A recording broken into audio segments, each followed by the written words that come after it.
न पुण्यम न पापम न सौख्यम न दुखम न मंत्रो न तीर्थम न वेदो न यज्ञ अहम भोजनम नैव भोज्यम न भोक्ता चिदानंद रूप शिवोहम शिवोहम। न मे मृत्यु शंका न मे जाति भेद पिता नैव मे नैव माता न जन्म न बंधु न मित्रम गुरु नैव शिष्यम चिदानंद रूप शिवोहम शिवोहम। जिसका अलौकिक रूप साधना एवं सफलता का पर्याय है। श्रावण मास में आइए उस बाबा विश्वनाथ को नमन करते हैं जो समस्त दृश्य अदृश्य समस्त ज्ञान विज्ञान का स्रोत हैं, जो समस्त ज्ञान विज्ञान के जनकों पिताओं के भी जनक हैं। उस बाबा विश्वनाथ को हम नमन करते हैं जिनका सौंदर्य जिनका वर्णन ही हमारी मुक्ति का कारक, जिसको समझना ही मुक्ति का कारक है, उस बाबा विश्वनाथ को नमन करते हैं। उनके गले में पड़ा हुआ नाग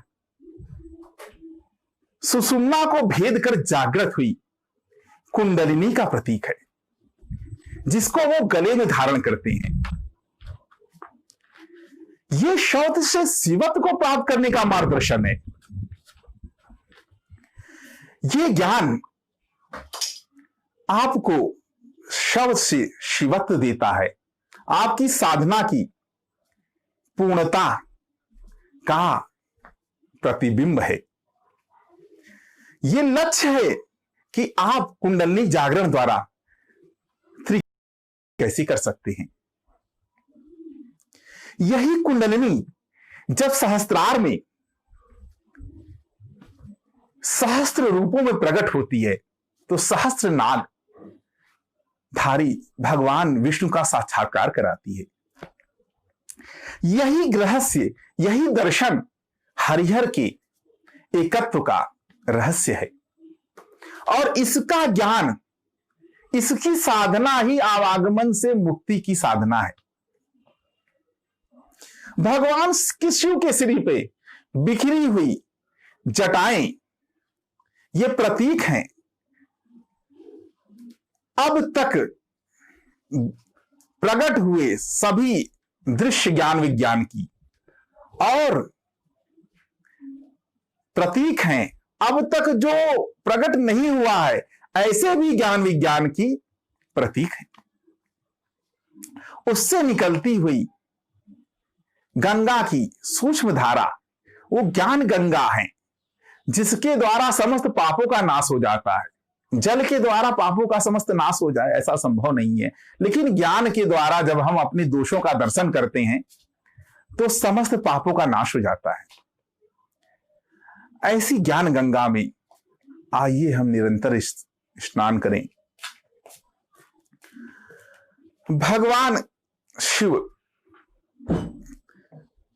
जब उनके सर पर हम अर्धचंद्र का स्वरूप देखते हैं तब हमें पता लगता है भगवान शिव के उस विज्ञान का उस रहस्य का कि जो देश काल परिस्थिति मनुष्य समूह संस्कृति और उनकी बौद्धिक क्षमता के अनुसार ज्ञान बढ़ता और पूर्ण होता है और एक समय बाद घटता हुआ अदृश्य हो जाता है, फिर पुनः चंद्रमा की तरह वो घटता और बढ़ता रहता है। एक रस नहीं रहता ज्ञान, और न विज्ञान एक रस रहता है।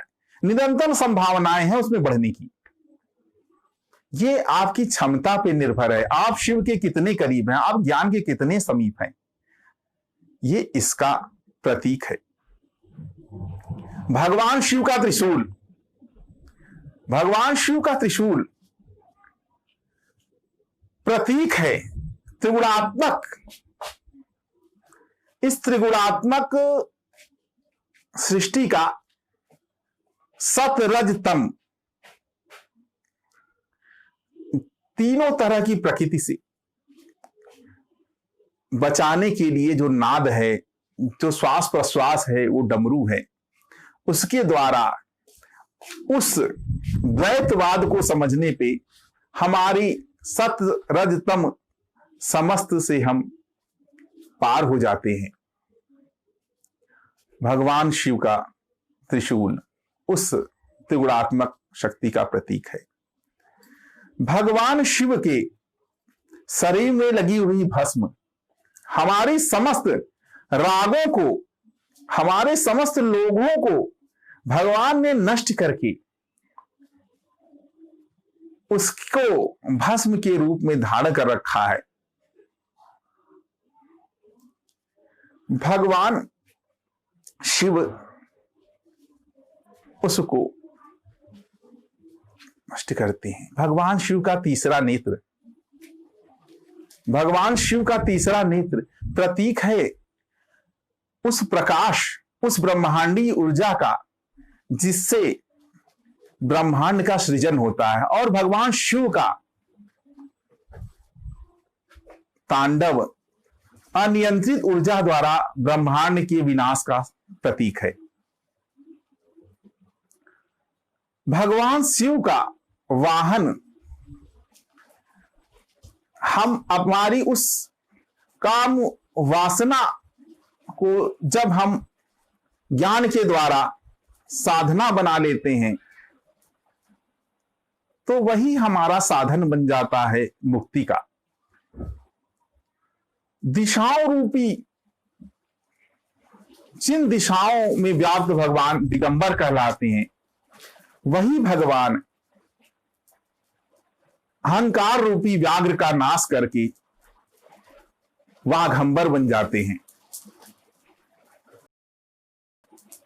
भगवान शिव के पास उपस्थित खडानन छह शास्त्र के प्रतीक है। उनके ज्ञान होते ही मनुष्य के मन का मयूर प्रफुल्लित हो जाता है और समस्त अज्ञान रूपी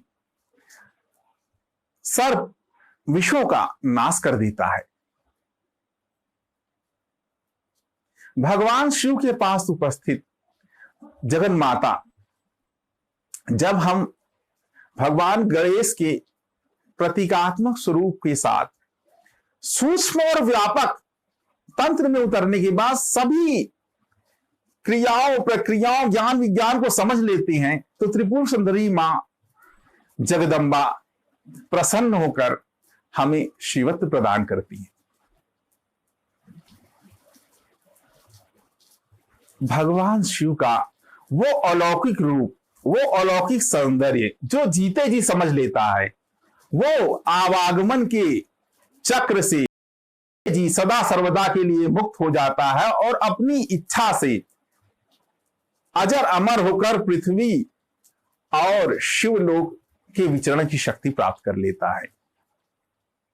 भगवान शिव को चढ़ाए जाने वाले समस्त सामग्री विष नाशिनी औषध वनस्पतियां हैं जो हमारे शारीरिक और मानसिक विषयों और रोगों को दूर करती हैं।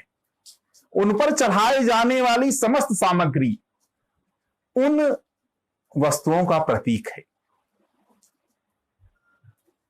इसलिए कहीं भी भ्रमित हुए बिना भगवान शिव में इस चतुर्मास ही नहीं अपने जीवन को लगाएं और अपने इस कष्ट रूपी देह से, मन से, विज्ञान और ज्ञान से परिपूर्ण आत्मा की ओर यात्रा पूर्ण करे। नमः शिवाय। ओम नमः शिवाय।